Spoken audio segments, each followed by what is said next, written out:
Assalamualaikum warahmatullahi wabarakatuh. Sampurasun. Perkenalkan, nama saya Ramdan Nugraha. Alhamdulillahirrahmanirrahim. Pada pertemuan sekarang, kita masih diberikan kesehatan, nikmat sehat, nikmat jasmani dan rohani oleh Allah Subhanahu wa Ta'ala. Semoga pandemi segera berakhir agar kita bisa segera bertatap muka dan belajar seperti biasanya. Pada pertemuan sekarang, Bapak akan mencoba menjelaskan pengertian dari pembelajaran logika dan algoritma. Pertama, pengertian dari logika.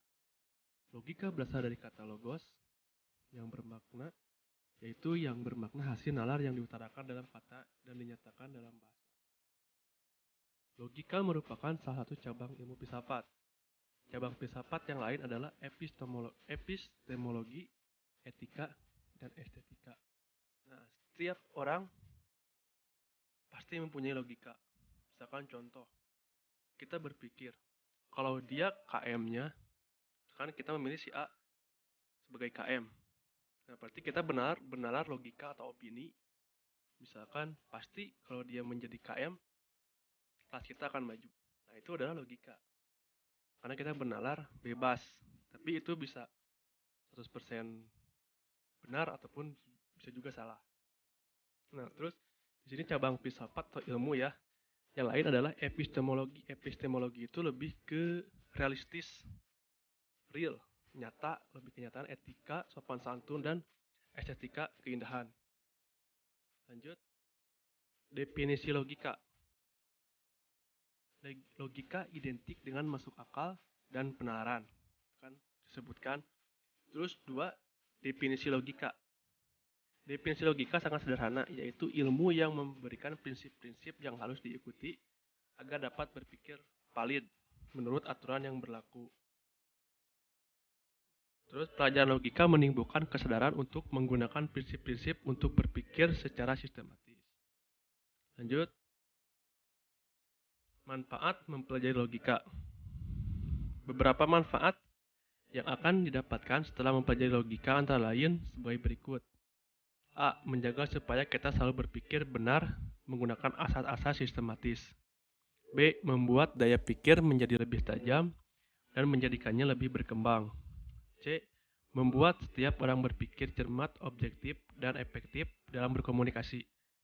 Meningkatkan cinta kebenaran dan menghindari kesehatan benalar.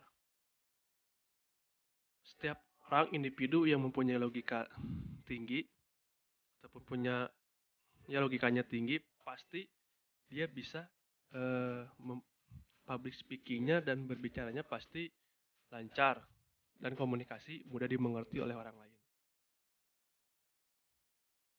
Terus fungsi logika. Salah satu fungsi logika adalah sebagai alat untuk menarik kesimpulan. Kita dapat menggunakan alat ini setelah melakukan penalaran berdasarkan pernyataan benar yang ada. Penalaran untuk menaikkan kesimpulan dibedakan menjadi dua jenis, yaitu pola nalar deduktif dan induktif. Nah, sekarang pengertian dari deduktif dulu. Yaitu penarikan kesimpulan yang bergerak dari pernyataan benar yang umum ke khusus. Berarti dari seluruh dulu ke satu orang. Contohnya misalkan umumnya, semua siswa SMK harus disiplin dan bertanggung jawab. Itu berarti bersifatnya umum. Terus di sini khusus Sandi adalah siswa SMK. Nah, kesimpulan Sandi harus disiplin dan bertanggung jawab. Itu berarti umum ke khusus. Lanjut. Nah, sekarang induktif. Penarikan kesimpulan yang bergerak dari pernyataan benar yang khusus ke umum. Contoh, khusus Depi rajin belajar. Dia mendapat hasil yang memuaskan. Khusus Yuda rajin belajar. Dia mendapatkan hasil memuaskan. Khusus Tika rajin belajar. Dia mendapatkan hasil yang memuaskan. Kesimpulannya, siswa yang rajin belajar akan mendapatkan hasil yang memuaskan. Itu ya. Perbedaan dari deduktif dan induktif. Nah, setelah kita mempelajari logika, kita maju ke definisi algoritma. Nah, algoritma itu apa sih? Algoritma adalah serangkaian langkah-langkah yang disusun menjadi urutan logis kegiatan untuk mencapai tujuan. Kata logis di sini berarti benar-benar sesuai dengan logika manusia. Untuk menjadi sebuah algoritma, urutan langkah yang ditempuh untuk menyelesaikan masalah harus memberikan hasil yang benar. Terdapat berbagai bentuk cara untuk mengoneksikan algoritma, antara lain menggunakan bagan alir, prosedur kode, dan bahasa pemrograman. Bentuk algoritma yang mudah dibaca adalah menggunakan bagan alir. Nah, lanjut ya. Nah, bagan alir atau flowchart merupakan sebuah bagan yang menunjukkan aliran algoritma dan menampilkan langkah-langkah penyelesaian terhadap suatu masalah.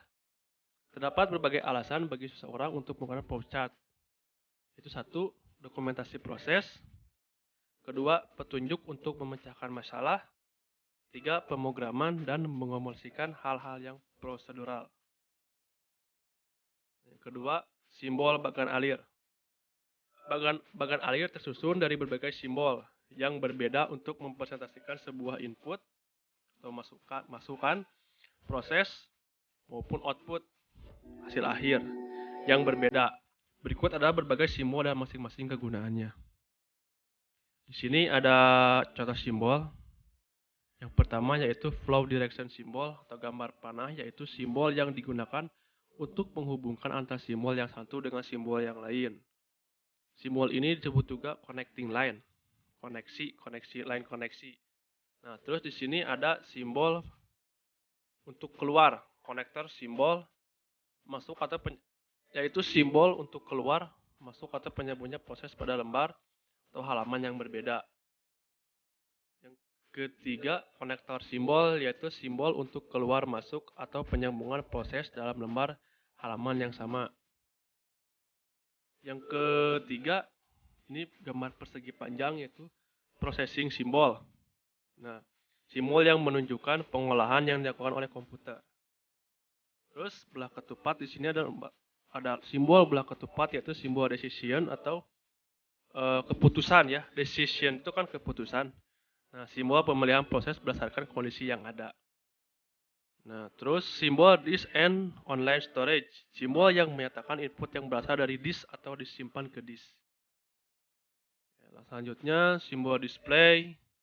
Ada simbol input, output. Yaitu simbol yang menyatakan proses input dan output tanpa tergantung dengan jenis peralatannya. Berarti ini simbol untuk kita memasukkan suatu jenis ya. Mau itu benda ataupun apa nanti kita masukkan, kita bahas setelah ini. Nah, terus simbol manual input, simbol manual operation, simbol pre-defense proses, simbol preparasi, terminator simbol. Nah, sekarang ada contoh algoritma. Nah, ini kalau kita perhatikan, kita seperti belajar bahasa Indonesia ya. Kita belajar bahasa Indonesia dulu tentang prosedur teks. Kalau di bahasa Inggris sama bahasa Indonesia, misalkan kita dulu pernah misalkan cara membuat omelet. Nah, atau kita tahap-tahapan kita untuk mandi, tahapan-tahapan kita untuk belajar, tahapan-tahapan kita membersihkan suatu tempat ataupun apa ya, banyak kan. Nah, ini contoh algoritma membuat kopi ya. Secara umum, algoritma yang digunakan adalah sebagai berikut. Ini hanya contoh saja ya, Bapak yang buat. Satu, siapkan peralatan. Dua, masukkan kopi. Dua, tuangkan air secukupnya. Masukkan gula 2 sendok teh. Aduk rata. Cicipi rasa kopinya. Kopi siap sajikan. Langsung beres. Nah, ini contoh ya, bagan alir. Di sini ada contoh star. Lambang lingkaran ini dibuat untuk kita mengawali.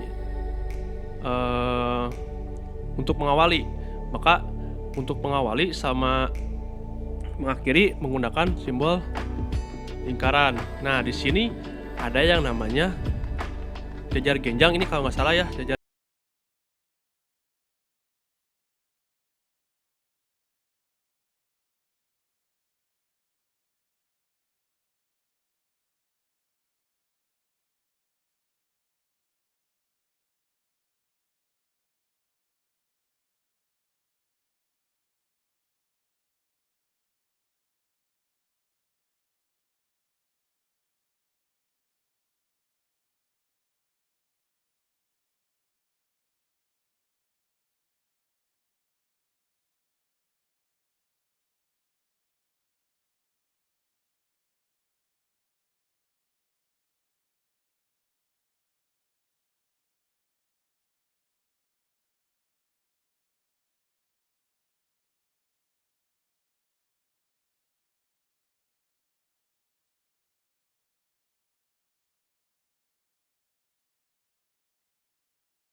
gak bisa dipahami,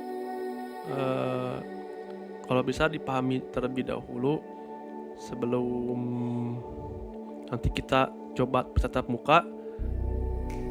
Terima kasih. Assalamualaikum warahmatullahi wabarakatuh.